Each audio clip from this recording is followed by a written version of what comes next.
In his celebrated work, The Road Less Traveled, M. Scott Peck, an American psychologist, talks about the way in which each person, through adolescence and early adulthood, creates a worldview, a map, if you like, that helps them interpret the reality that they see around them.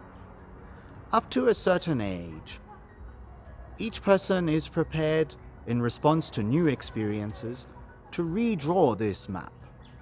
However, there comes a point, 27 years old for the average person, where that map is fixed, and a person will prefer to either ignore or manipulate reality to suit their map instead of having to redraw their map. As Anthony de Mello once said, when our illusions and reality clash, it's normally our illusions that win. Jesus is dealing with this resistance to change in our gospel today when he gives us the metaphor of the wineskins. The way this metaphor works is that new wine had not completely finished the process of fermentation.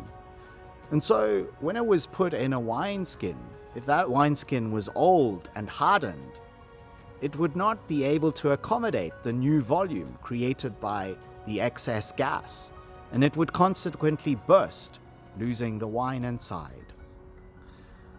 However, if the wineskin was new and flexible, it would be able to expand, to absorb that new volume.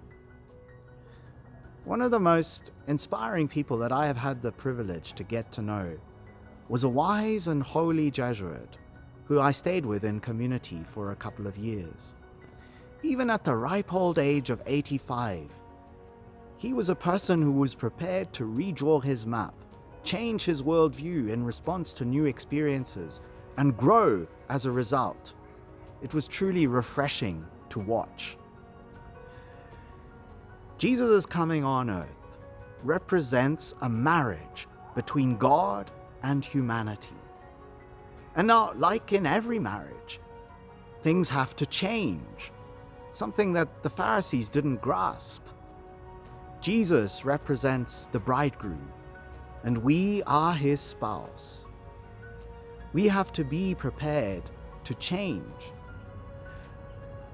And now you might say, well, Jesus came 2,000 years ago. Hasn't the new wine finished fermenting? Can't we be content now with our old wineskins because things have settled down? Not by a long way. Because you see, the mystery of God's marriage to humanity in Jesus Christ is so deep that we will never be able to completely understand it. And day by day, even now 2,000 years later, we are still finding new implications of what God's marriage with humanity really means for us, for the way that we relate to one another and the way that we relate to God. And so, dear friends, our gospel today is an invitation to remain flexible, open-minded, prepared to redraw our maps so that we may be continually surprised, enlivened, and excited by God's newness, the newness of this mystery of God amongst us.